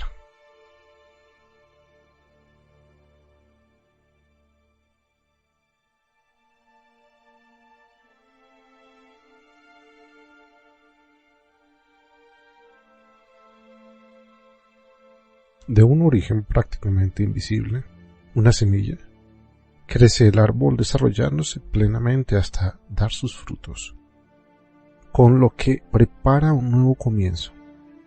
Los árboles pertenecen al jardín de árboles. Allí donde el crecimiento de los árboles es sumamente cuidado por el hombre. En la palabra jardín, en hebreo gan, se encuentra, como hemos dicho, el desarrollo de la dualidad, multiplicidad. En la nun de la letra final de la voz gan se encuentra la unidad. Para nosotros el 50 es todavía futuro. Nuestra cifra final es el 40 correspondiente a la letra mem. Lo que se expresa en el jardín se muestra en el árbol como algo específico. El árbol determina el jardín del Edén, mas son los dos árboles que guardan una total concordancia con la estructura gan. Uno de estos árboles tiene un carácter inconfundible de unidad, el árbol de la vida, mientras que el otro tiene nítidamente el carácter de la dualidad o de la multiplicidad, el árbol del conocimiento del bien y del mal. Uno de los árboles es el 1 y el otro es el 4. En la primera referencia sobre el origen de la vida en la Biblia, en la Torá, Se nombran las plantas y específicamente también árboles, y árboles fértiles que produzcan frutos según su especie y tengan su propia semilla en sí sobre la tierra. Ver Génesis 1:11. La primera vida que se manifiesta muestra el desarrollo, el crecimiento. La meta de este desarrollo es la formación de semillas y de frutos para una nueva vida. La vida tiene que crecer, es diferente al agua, el que no muestra cambio en la imagen. Pero no encontramos en el primer relato de la creación ningún indicio de dos árboles específicos, por lo menos no a primera vista. Sin embargo, existe tal indicio. Para encontrarlos, menester conocer el lenguaje bíblico. En la traducción de la Biblia leemos: Dios dijo, produzca la tierra hierba que dé simiente, árbol de fruto que dé fruto según su género, que su simiente esté en él, sobre la tierra. Y fue así. Génesis 1:11. La traducción de este versículo a las diferentes lenguas busca con esfuerzo seguir el texto. Trata de aclarar que Dios dijo árboles frutales que llevan frutos según su género y que tienen sus semillas, o sea, árbol que es fruto en sí mismo y que a su vez da fruto. Pero la tierra produjo solamente árboles que llevan frutos y que tienen la propia semilla en sí. Ver Génesis 1:12. Se puede decir que se trata tan solo de una pequeña diferencia, pero ya sabemos que cada letra en la Biblia tiene un significado determinado. El texto hebreo muestra esa diferencia de manera mucho más nítida, pero se debe admitir que no es fácil esclarecerla en una traducción. El texto hebreo comunica que Dios dijo: debe la tierra producir etz pri o se pri, pero no aconteció ello, sino que produjo solo etz o se pri. Traducido literalmente significa que Dios dijo que debe producir árbol que es fruto y hace fruto, pero solo produjo árbol que hace fruto. El hebreo bíblico es muy conciso y expresa solo lo esencial de las cosas de una manera muy concentrada. Textualmente el texto dice árbol fruto hace fruto y después tuvo lugar árbol hace fruto. Entonces, en este caso también se muestra una dualidad. Ya veremos que esta dualidad es determinante para los dos árboles. La oposición se torna más clara. Aquello que la tierra produce es árbol que hace frutos, lo que para nosotros es muy normal, pero lo que fue pedido por Dios es algo imposible en nuestra imaginación. Dios quiso árbol que ya es fruto, o sea, la meta de la creación, y al mismo tiempo árbol que hace frutos, o sea, un árbol que está en el camino hacia la meta. Según nuestra concepción, algo que todavía tiene que ser fruto no es el fruto aún. Decimos o bien que el árbol crece para llevar frutos, o decimos los frutos ya están. El árbol se encuentra todavía en el camino hacia los frutos, o bien la meta, los frutos, ya está lograda. La tierra hace lo que encontramos normal en el principio del desarrollo. Algo se forma a partir de una pequeña semilla, crece hacia su despliegue, o sea, crea una nueva situación logrando finalmente la meta. Bien puede aparecer en este camino esperanzas y desesperanzas, nadie sabe si realmente la meta está lograda. El árbol junta en su tronco sus fuerzas, encuentra su despliegue en la multiplicidad de ramas y hojas. Recién después de haber aparecido este múltiple despliegue, y cuando ya ha llegado su tiempo, recién entonces maduran como meta también los frutos. Árbol en hebreo es etz. 70-90. Voz que en su pronunciación está muy emparentada con el vocablo et, tiempo, ein, taf, 70-400. Las letras finales están en una relación típica entre sí. El 400 no es otra cosa que 4.44 por 90. El desarrollo se realiza en el tiempo. La forma del desarrollo del árbol está relacionada entonces con el tiempo. El resultado del desarrollo del fruto se manifiesta como una vida nueva, como un mundo nuevo. A partir del desarrollo regular en el tiempo se hacen los pronósticos, profecías. Se supone que después de un tiempo de florecimiento de la multiplicidad, surge un tiempo más débil, un tiempo de decadencia, de un fin, pero simultáneamente un tiempo en el cual nuevos frutos están madurando. También en la Biblia vemos muchas veces años gordos, terminar en una multiplicidad de abundancia y desenfreno, donde simultáneamente el género humano se debilita. En el nuevo tiempo se desprende después el fruto del desarrollo, con lo cual puede comenzar un nuevo ciclo. Ascensión, punto de culminación y descenso se turnan. Por fácil que sea seguir la imagen del desarrollo terrestre, tan difícil es de imaginarse la situación expresada por Dios, ya que no podemos representarnos que algo se encuentre en el camino hacia la meta y que simultáneamente sea la meta misma. Semejante posibilidad sencillamente no existe sobre la tierra.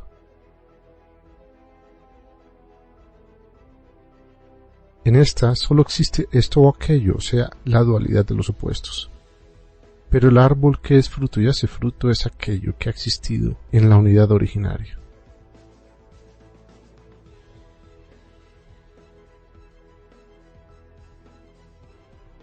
Es la unificación de aquello que aparece como dualidad en nuestro mundo. Pero lo que Dios expresa con las palabras que produzca es el estado de la meta ya lograda y simultáneamente el camino hacia la meta. Justamente ese es el camino del Edén. Contiene la multiplicidad, el 70 y el 4, pero simultáneamente también el estado del mundo venidero, el 50, en el cual la meta ya está realizada. No olvidemos que en el Edén, en el paraíso, estamos en un mundo totalmente diferente al nuestro. Pero la tierra no hizo lo que Dios dijo. La tradición, ver Génesis 1:11, Rashi, indica que después de comer del árbol del conocimiento también la tierra fue maldecida, tal como la serpiente.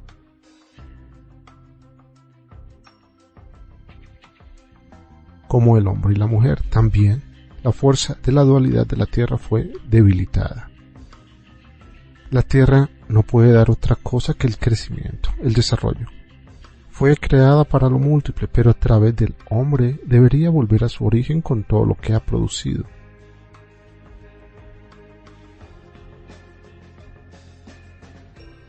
Lo que en el primer relato de la creación se mostró en el tercer día como dualidad es aquello que se manifiesta también como árbol de la vida frente al árbol del conocimiento.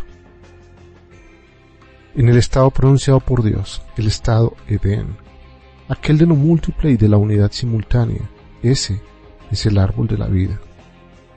Por eso tiene la medida 500, la medida imposible para este mundo. Este estado contiene la unión de los opuestos y simultáneamente el camino hacia esta unión. El estado que produjo la Tierra era solo el de una fase, o sea, el del camino hacia la meta, por lo tanto, el del 400 como medida máxima. El hombre en el jardín, en el 350, donde se encontraba frente a una dualidad, ya al haber sido creado recibe ahora la expresa orden de dejar en paz el árbol de la dualidad.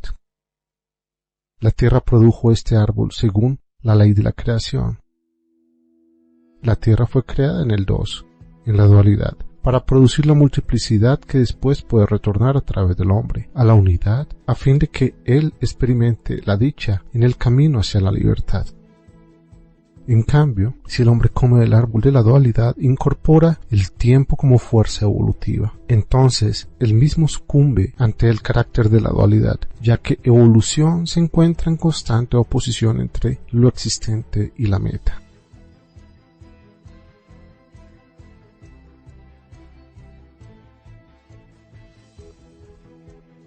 Es el sentido del hombre habitar en el mundo del Edén, el mundo de la multiplicidad y la unidad, a fin de que él coma, o sea, que reúna consigo todo lo que allí se encuentra como dualidad.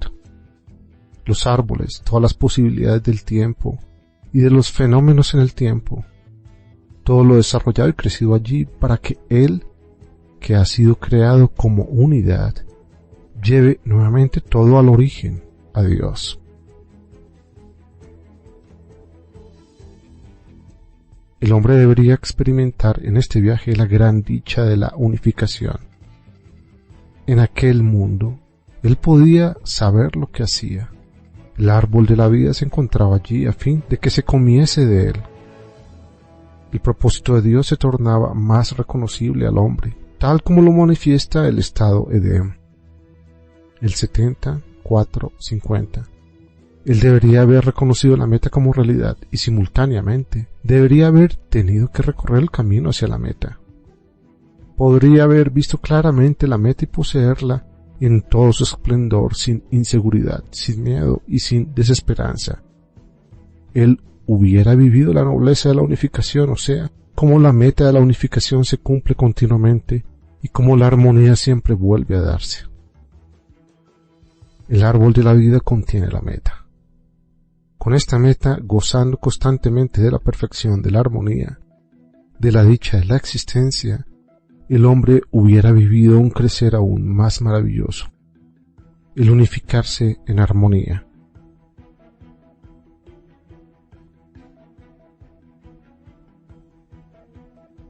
La vida no es de ninguna manera un juego enigmático que el hombre debe aprender a resolver después de constantes sufrimientos, sino que le fue explicada claramente. Solo debió comer del árbol de la vida. Pero una cosa sí debió haber hecho el hombre: reconocer que fuera de él y antes de él existía ya un conocimiento primario. Ahora, en este punto, es donde el hombre se torna rebelde. Pero él, el hombre, con la sensación de encontrarse en la culminación del desarrollo, estando en el límite donde podría desprenderse del origen para continuar él mismo como ser supremo, la evolución elige este segundo camino. El mundo lo seduce porque él también siente esta culminación del desarrollo, ese estar en la frontera y poder sustraerse de la fuerza de atracción del origen. El hombre mismo se siente después Dios del desarrollo ulterior. Todo en el mundo se lo indica, lo aclama, tal como la serpiente lo hizo con la mujer, con el cuerpo y los órganos sensoriales. Pero tampoco este es un juego maligno con el hombre, al contrario. Justamente por ello el hombre es empujado hacia el punto más extremo, a fin de que logre plenamente la unificación y lleve consigo todo nuevamente al origen, para que la creación se desarrolle totalmente. El hombre en este punto extremo no es abandonado a sí mismo, dependiendo de su elección si retorna o toma el camino de la perdición. Tal como en Edén, el árbol de la vida se encontraba en el centro para que se comiera de él y para que se supiera el sentido del servicio en el jardín. De la misma manera siempre está presente el árbol de la vida en el hombre, a través del cumplimiento del relato nuclear de la Biblia, de aquel relato que está sellado con el nombre de Ya 10:5. Este árbol de la vida, la Torá, fue dado al mundo en la 26ª generación como revelación del sentido de la existencia. De hecho, como fruto de la evolución, o sea, como fruto del árbol del conocimiento, árbol que hace frutos, que realmente los hizo. Y aquella revelación ha quedado en el hombre, en su mundo, siempre como árbol de la vida, como fruto de un final de una evolución, como cuando liberó al Israel bíblico de la atadura al mundo de la dualidad egipcia. En aquella revelación expresada en el relato nuclear de la Biblia, está dicho realmente cómo y para qué el mundo está hecho y cuál es el lugar del hombre y todos los seres en él. A su vez, la revelación contiene el fruto mismo, la meta, y señala el camino hacia la meta y cómo ésta puede ser lograda. La revelación es de hecho el árbol fruto y que hace frutos. Ella se encuentra en el centro del mundo. Quien come de este árbol va junto con el desarrollo hacia la meta, hacia este mundo, pero simultáneamente posee el fruto de esa meta, el mundo venidero.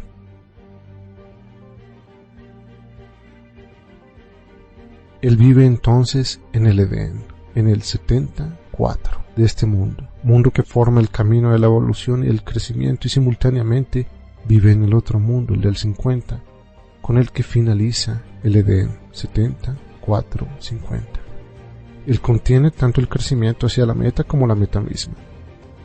quien se cierra frente a esta posibilidad porque su ver y su hablar están orientados hacia sí mismo como culminación de su crecimiento, queriendo utilizar la perspectiva de seguir continuamente su evolución, alejándose más y más del origen, porque solo ve el origen allí donde éste comienza a manifestarse en lo material.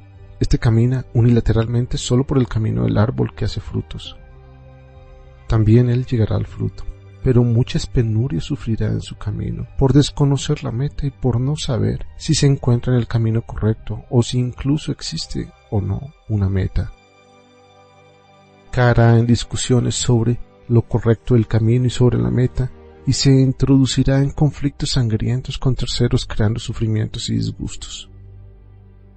La tierra que ha producido el árbol del conocimiento, el árbol que hace frutos, ha despertado en el hombre un pensar y un ver similar. Este hombre ve el mundo, a sí mismo y a todo su alrededor como fenómeno supeditado al desarrollo. Una vez que ello se ha establecido en él, la única posibilidad que le queda por elegir, única en un sistema de ciclos de tiempo que infinitamente se repiten, es renunciar al camino hasta aquí recorrido y volver al origen para emprender otra senda, aquella que lleva al árbol de la vida. Debe renunciar radicalmente al camino seguido hasta ahora. Por decirlo así, tiene que eliminarse de ese camino. Una transacción es imposible. Dice la Biblia que el hombre debe morir cuando ha comido del árbol del conocimiento. No puede comer de ese árbol y a su vez intentar el gusto del árbol de la vida. Estos son hechos inalterables del mundo, hechos de la creación incambiables por el hombre, como es incambiable el lugar del sol en el sistema solar. Todos los días el hombre puede hacer un alto en su camino, volver y tomar la otra senda, la que lleva al árbol de la vida. Ya con este paso al retorno se anula la fatalidad del camino del árbol del conocimiento que el hombre no debe emprender. Recordemos lo dicho anteriormente. Una vez que el hombre se ha establecido en el camino del árbol del conocimiento, la única posibilidad que le queda por elegir, única en un sistema de ciclos de tiempo que infinitamente se repiten, es renunciar al camino hasta aquí recorrido y volver al origen. Con el camino del árbol de la vida, con la revelación, el hombre unifica en sí los opuestos y los supera. Conoce el fruto y conoce la meta. Él vive la unificación, pero de una manera totalmente diferente de aquellos que no conocen la verdadera meta, quienes siempre tienen una finalidad ante sus ojos o cuando la logran deben buscar otra, porque la meta alcanzada los desilusiona.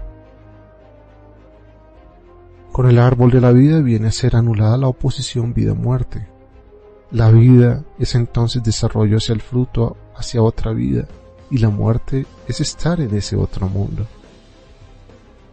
Para quien solo conoce una posibilidad, o sea, aquella del árbol que hace frutos, esta vida, el desarrollo, el árbol del conocimiento, es realmente todo. Cuando no existe para él un árbol que hace frutos, el árbol de la vida, no existe nada. Por supuesto, puede tranquilizarse pensando que la evolución de alguna manera tiene que seguir, que el hombre tiene que perfeccionarse más y más, pero como hombre sabe demasiado bien que ello solo es una construcción mental basada en el constante hacer frutos, en el constante caminar para hacer fruto. Y surgen así nuevas tendencias de pensamiento y ciencia, como la cienciología basada en un concepto de supervivencia de forma exclusiva, la dianética, que pretende explicar todo desde el punto de vista del desarrollo y la materialidad. Quien en cambio acepta la revelación con las medidas que Dios ha puesto en ella, este hombre ve la muerte como fruto del mundo venidero. Él sabe que el árbol que es fruto y hace fruto representa la muerte en su parte, árbol que es fruto y representa la vida en su parte que hace frutos. Para él la muerte es otro mundo, ya bien conocido. A su vez sabe que allí está también aquella parte que es expresada por el hace frutos, o sea, el desarrollo de la vida. Quiere decir entonces que él posee simultáneamente el mundo futuro y el actual. Posee el Edén, el paraíso.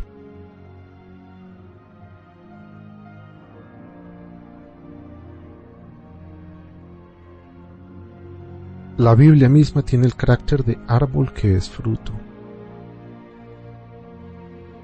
En sus relatos cuenta todo el desarrollo de las 26 generaciones hasta que adviene el fruto con la revelación. Cuenta cómo es todo y lo hace con la imagen de un fruto de varias capas, comenzando por el núcleo que expresa lo interior, atravesando las capas circundantes hasta la más periférica. El relato sobre lo externo. Ella es el fruto. Relata cómo el nombre Señor, Adonai, se expresa en la fórmula 10-5-6-5 de las 26 generaciones.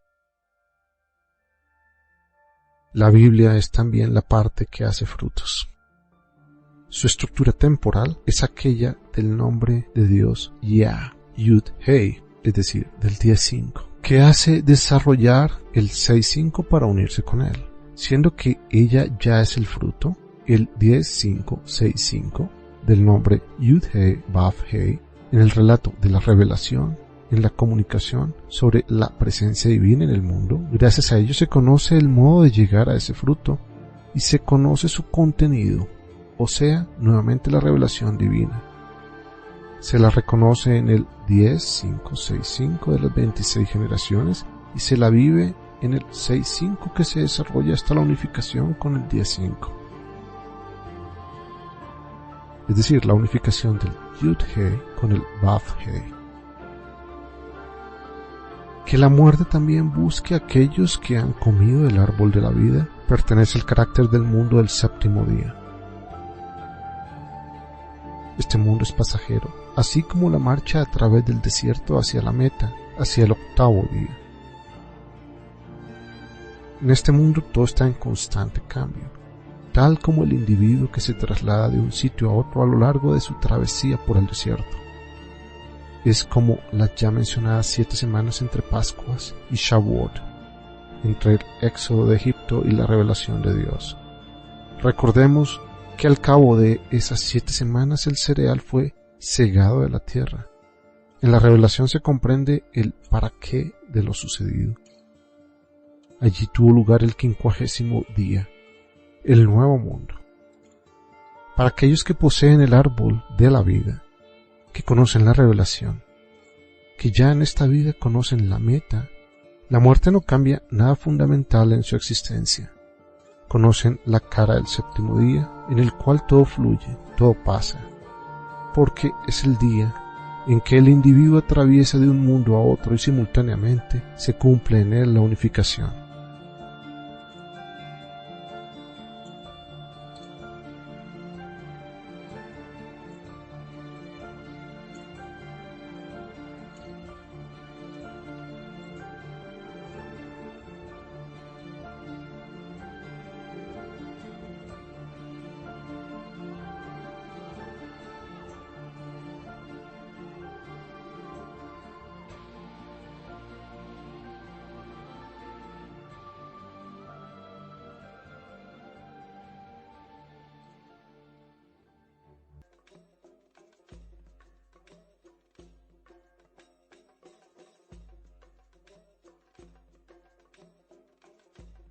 El primer relato bíblico del Nuevo Mundo, fuera del paraíso, fuera del Edén, es la historia de Caín y Abel, ver Génesis 4, 1 al 26.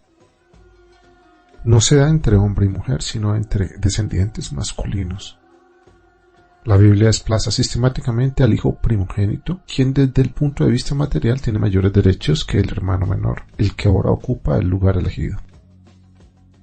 Pensemos solo en Jacob, en José, en Pérez, Moshe y David. ¿Cuál es el significado de esta sucesión? En el primer relato de la creación se nombra cielo y tierra, ver Génesis 1:1. En la creación del hombre tiene lugar primero el hombre y luego la mujer. En el segundo relato de la creación, aquel de carácter acuoso, vemos la sucesión invertida. En Génesis 2:4 leemos: así fueron creados cielo y tierra. Al crear el Señor Dios, el cielo y la tierra. Esta historia se refiere directamente a la tierra. Los astros ni siquiera se mencionan. Solo el agua, comenzando por el vapor, ed en hebreo, que determina el proceso que sigue.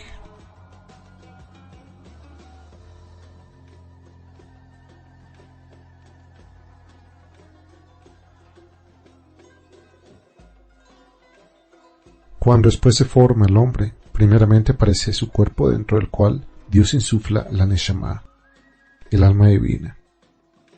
Aquí nuevamente surge primero la tierra y después el cielo. En cuanto a las formas de los fenómenos que se manifiestan sobre la tierra, el cuerpo ocupa el primer lugar y el alma lo sigue. El cuerpo, que se manifiesta como primero, llega a ser aquella parte en el hombre que será mujer. Tal como la tierra, la mujer asumió el derecho a la primogenitura.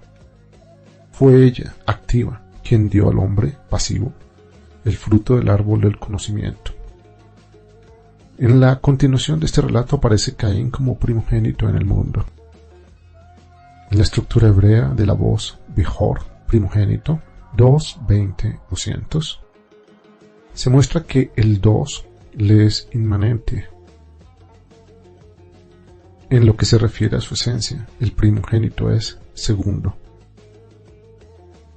Después del primer encuentro entre hombre y mujer, o sea, entre cuerpo y alma en el Edén, en el paraíso, sigue como fase una rivalidad típica. Tanto Caín como Abel quieren hacer ofrendas a Dios de un sacrificio. En hebreo el sacrificio es Korban, 100, 200, 2, 50, que literalmente significa acercarse o acercar. Esta voz se emplea fundamentalmente para consignar la relación entre el hombre y Dios. Significa un acercamiento del hombre, o que algo es acercado por el hombre hacia Dios. Se quiere lograr la unificación entre hombre y Dios. Aquello que el hombre ofrenda a Dios como Korban es una forma de manifestación de esta tierra, de este mundo. La existencia terrenal del hombre se expresa en su cuerpo. El cuerpo humano es el desarrollo máximo en el mundo material, la máxima perfección. El animal, entre comillas, más valioso. El hombre llama a su mujer, o sea, a aquello que llegó a ser cuerpo, Eva, ver Génesis 3:2, que en hebreo es Hava, 8, 6, 5. Esta palabra está emparentada con la voz animal, Hayaf. Con Eva, nombre que le fue dado después de haber comido del árbol del conocimiento, la mujer llega a ser, a través de su cuerpo mortal, madre de todas las generaciones venideras. Con este cuerpo debe continuar la ruptura de la unidad en la multiplicidad de la vida. Lo esencial de la existencia humana encuentra su expresión en los animales, que son tomados como animales de sacrificio, ya que corporalmente el hombre es una evolución ulterior del animal. En el nivel de lo esencial, el animal y el cuerpo humano se encuentran en el mismo grado, solo que la multiplicidad del desarrollo ha producido las más variadas formas animales. La sorprendente variación de lo creado lleva en sí las infinitas variaciones y posibilidades de las ideas de Dios sobre el mundo. Lo que en el plano superior se ha pensado, abajo se ha hecho forma. En este mundo nuestro, el sacrificio no puede ser ofrecido en la forma descrita por la Biblia. Solo cuando el mundo entre en otro tipo de relación con el cielo, cuando la relación entre lo esencial de las cosas y sus formas de manifestación se hagan conscientes, recién entonces puede darse una unión entre el cuerpo y su origen de la manera señalada por la Biblia, por la Torá. Por supuesto, el hombre entonces sabrá por qué realiza determinados actos, ya que de lo contrario llegaría a técnicas sin sentido, a una magia cuya finalidad es sacar provecho. Y si ello sucede, es culto a ídolos, o sea, justamente lo contrario de una reunificación con el origen. El culto bíblico de sacrificios tiene por finalidad llevar el cuerpo de su existencia terrenal, de su desarrollo más logrado, nuevamente al origen. Así en Caín y Abel también existe la voluntad de dirigirse a Dios, acercar su existencia terrenal a Él, a Dios, para darle a la misma un sentido. Caín tiene que ver con la tierra, es un agricultor, un trabajador de la tierra, en hebreo, Oved Adamah. de aquella tierra que también ha producido el árbol del conocimiento, el árbol que hace frutos. Él está totalmente ocupado con las fuerzas de la evolución. La que él acerca, su corbán, son frutos de la tierra.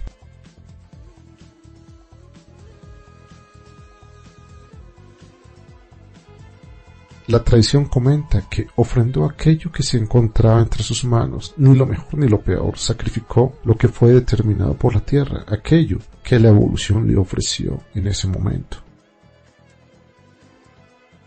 El cuerpo quiere ofrendar todo tipo de cosas, menos a sí mismo. Quiere estar y quedarse, quiere seguir su desarrollo, siempre está en movimiento y en autoafirmación. Abel, en cambio, es pastor. Él lleva y domina a los animales de la manera que el alma quiere guiar al cuerpo. El alma no puede servir a las fuerzas del desarrollo. Ella viene de un mundo en el cual no existen opuestos.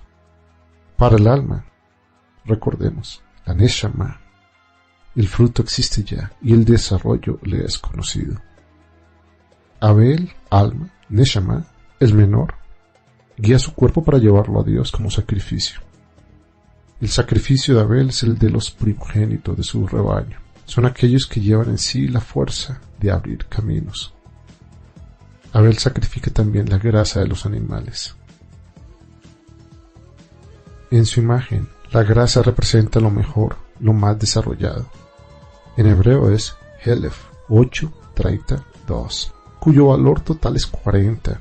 Como máximo desarrollo, la grasa es lo más preciado.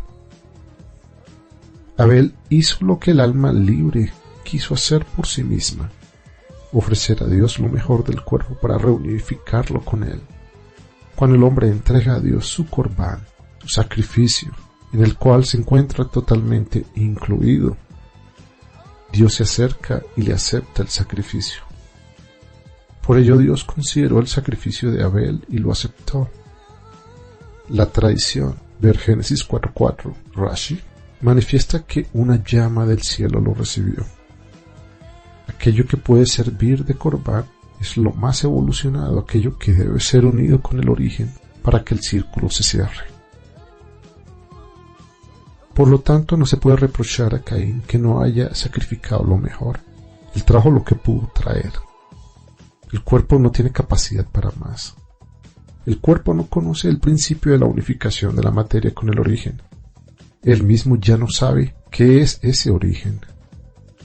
Solo puede sentir que hay algo que es más que puro crecimiento y desarrollo. El relato aclara que el cuerpo solo nunca puede hacer el sacrificio.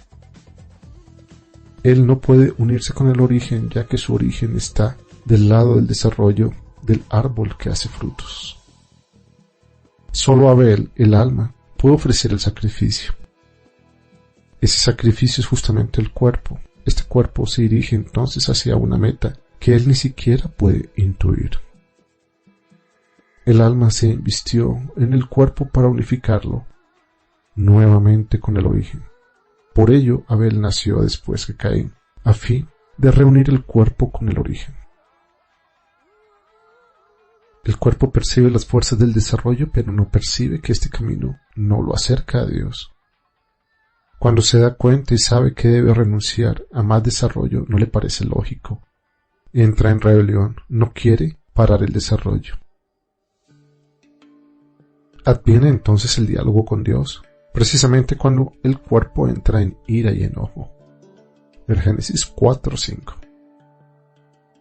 Dios le advierte los peligros de su camino. En nuestro mundo este diálogo no se da en palabras, sino en imágenes y sucesos. Puede haber guerras, o el hombre puede sentirse angustiado y perseguido por el desarrollo, débil, enfermo.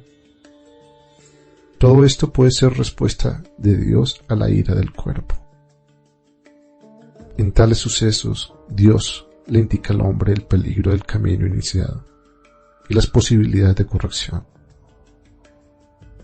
Si a pesar de esto el cuerpo sigue su camino, surge el momento de fratricidio. El alma calla, se excluye. La voz de la sangre de tu hermano clama a mí desde la tierra, dice Dios a Caín. fue matada el alma, sometida al desarrollo de la tierra. Después de haber aniquilado el alma, Caín sufre una gran angustia y se siente culpable. No ve salida excepto en la muerte, a la cual teme terriblemente en su soledad. Caín recibe un castigo especial. No debe ser matado. Errante y fugitivo, vagabundo y refugiado será él sobre la tierra, la que ya no le dará cosecha plena. Los primeros hombres que comieron del árbol del conocimiento recibieron como castigo la muerte junto con la expulsión del paraíso.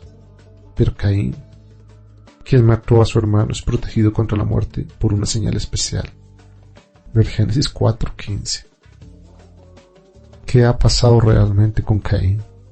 Con el cuerpo, después de haber matado el alma cuya sangre fue recibida por la tierra. Errante y fugitivo, en hebreo es Banad 50-70, 6-50-40, cuyos valores totales son 120 y 60. Estos guardan la relación 2-1 entre sí, lo que significa que también Caín, el cuerpo, tomará el camino hacia la unificación. Este camino, sin embargo, no es el que lleva a Egipto, a Canaán, con la dirección diaria y visible de Dios en la columna de fuego o de nube, sino el camino del errante, fugitivo, no sabiendo lo que el día siguiente le deparará, mucho menos aún lo que será su futuro.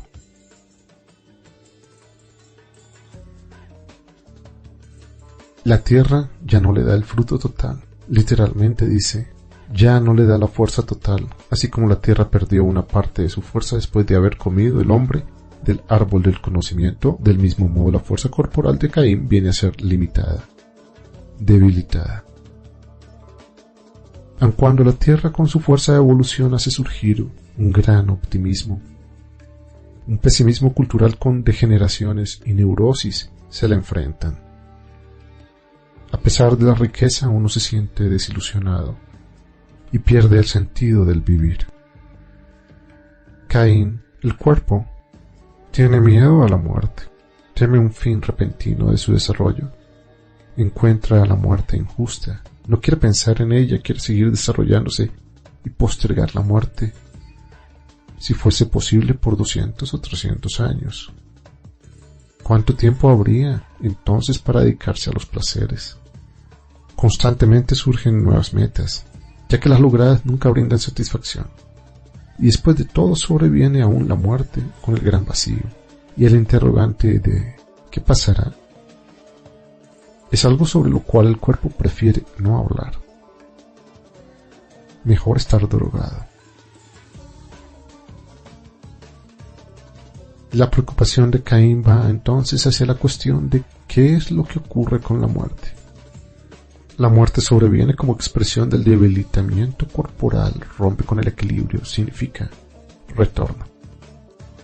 Esto no solo es válido para el hombre individual, sino también para los pueblos, para toda la humanidad, ya que la ley de la creación es 1, 2, 1. Dios le da a Caín una señal con la cual él puede olvidarse de la muerte y reprimirla. ¿Cuál es esta señal de Caín? Los sucesores de él llegarán a ser numerosos, desarrollan culturas y técnicas.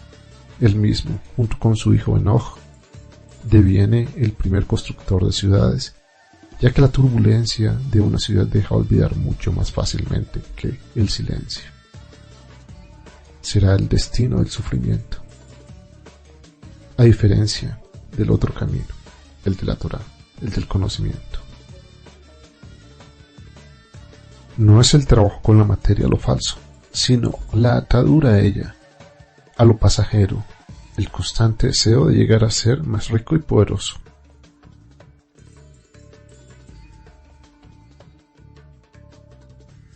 No se trata de descalificar el materialismo, se trata de saber dónde está el corazón de uno. De este modo sucumbe la personalidad humana. Se relata de un sabio judío que con cada puntada unía no solo el cuero con la suela, sino también el cielo con la tierra. La Biblia quiere que el hombre se ocupe de este mundo. de la multiplicidad de la creación para cumplir con su tarea de llevar todo nuevamente al origen y unificarlo con Dios. Pero si el hombre no piensa en el origen, entonces la creación es llevada por él más y más lejos de Dios, o sea, a la dispersión de lo múltiple. También en sus acciones diarias y en sus pensamientos debe regir su vida según las leyes de la creación.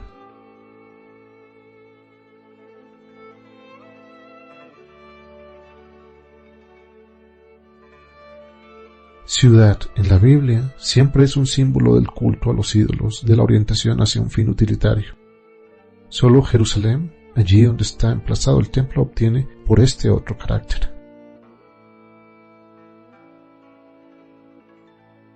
Después de haber sido edificada la ciudad en la 7ª generación después de Caín, proviene aquello que llamamos cultura y técnica. La ciudad llega a ser una concentración de poder. Entonces Yubal vive de la música. Tubal-Caín forja metales y solo Yabal habita en las cabañas al lado de sus rebaños. Génesis 4:20-22. El castigo de Caín es entonces su fuga dentro de la cultura del arte y de la técnica. No consideramos esto como méritos, como algo verdaderamente logrado. No es de esto de lo que nos vanagloriamos en nuestras sociedades actualmente y a lo largo de la historia. ¿Y no es justamente esta imagen vital signo de Caín? En las palabras Navanat, errante y fugitivo, 50-70 y 6-54, encontramos las letras Ain y Dalet, el 70 y el 4, de la voz Edén.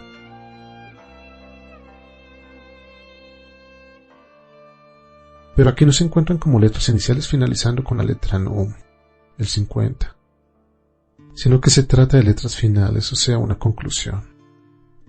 El 50 es ahora punto de partida, ya que Caín proviene del mundo de la unidad, de aquel mundo donde aún vivía con su hermano Abel.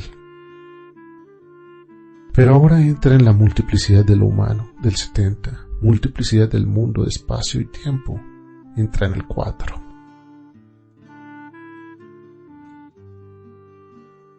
En la palabra Edén, el 70 y el 4 se encuentran uno al lado del otro. Ahora, en la expresión Navanad se ubican distribuidos como desinencias de cada una de las dos palabras respectivamente. Después de la exclusión del alma, el cuerpo entra en la multiplicidad del 70 y del 4 sin perspectiva de reunión. Es la separación máxima del origen, ella trae la desesperación del caminante errante.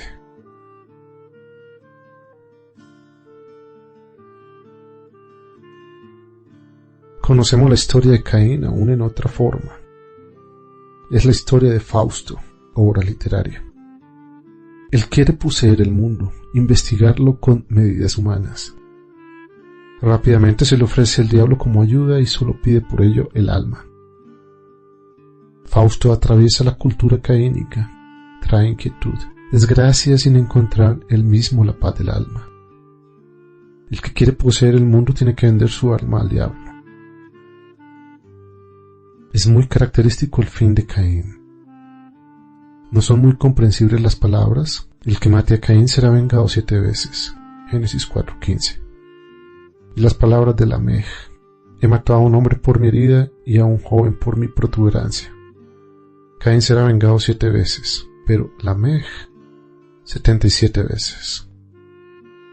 Génesis 4:23-24. La tradición, ver Midrash Talmud Bereshit, Génesis 4:23 y Rashi, cuenta que Caín fue matado por Lamej. Lamej, 6ª generación después de Caín, era muy viejo cuando en cierta oportunidad quiso salir de casa, por lo que a fin de poder encontrar a los animales llevó consigo a su hijo Tubal-Caín, al técnico, al obrero metalúrgico. Tubal-Caín vio detrás de un arbusto los cuernos de un animal y llamó la atención de su padre sobre ello. El viejo Lamej, de mala vista, siguió la indicación de su hijo y disparó. Cuando fue a buscar la presa, vio que en verdad mató a su ancestro, a quien Tubal-Caín confundió con un animal. En su gran ira y desesperación por la muerte de Caín, golpeó a su hijo Tubal-Caín, quien lo sedujo a hacer ello. Tubal-Caín pertenece a la séptima generación a partir de Caín. Aquí se encuentra el fin del mundo de Caín. No va más allá del 7. Este cuerpo solo llega hasta el séptimo día. La última generación ve en su padre arcaico a un animal.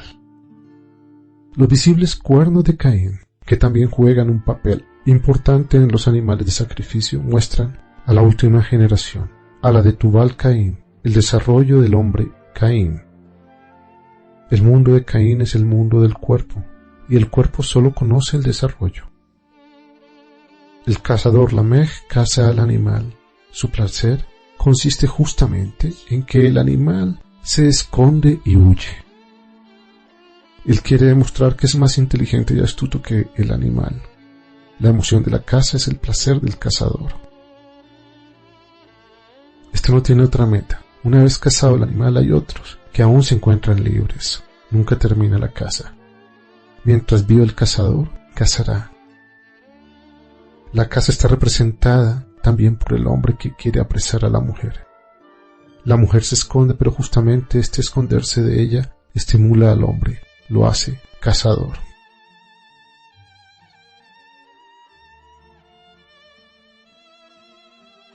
Tampoco él nunca logra su meta, también él pierde de vista las proporciones, va detrás del lado femenino del mundo. Siempre, cuando cree haberla alcanzado, ella se vuelve a ir.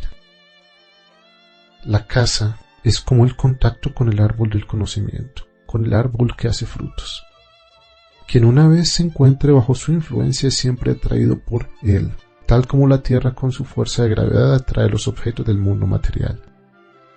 Así, la caza, el verbo cazar, con Z, es expresión de la fuga dentro del mundo. Es un querer aturdirse, es un huir dentro de una embriaguez. Típico de todas las generaciones y más aún de esta.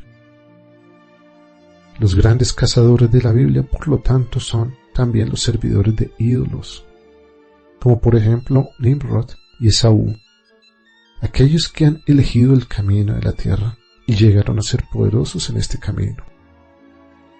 Cada intento de lograr una meta que trae satisfacción se malogra en esa caza. Una vez lograda la meta, inmediatamente aparece una nueva. Uno se encuentra constantemente en camino, en movimiento. Lema preferido de los motivadores profesionales. El camino sigue y sigue infinitamente mientras no tenga lugar una reflexión más fría. Es más, se cataloga cualquier tipo de reflexión en este sentido como una personalidad perdedora. El cazador Lamech se introduce junto con su hijo Tubal-Caín en la búsqueda de la meta. Llegan tan lejos que consideran que su antecesor es un animal. Con este descubrimiento matan tanto su origen material como también sus consecuencias. El primero y el último perecen. De este modo concluye el mundo de Caín. Es el punto final de un mundo entero.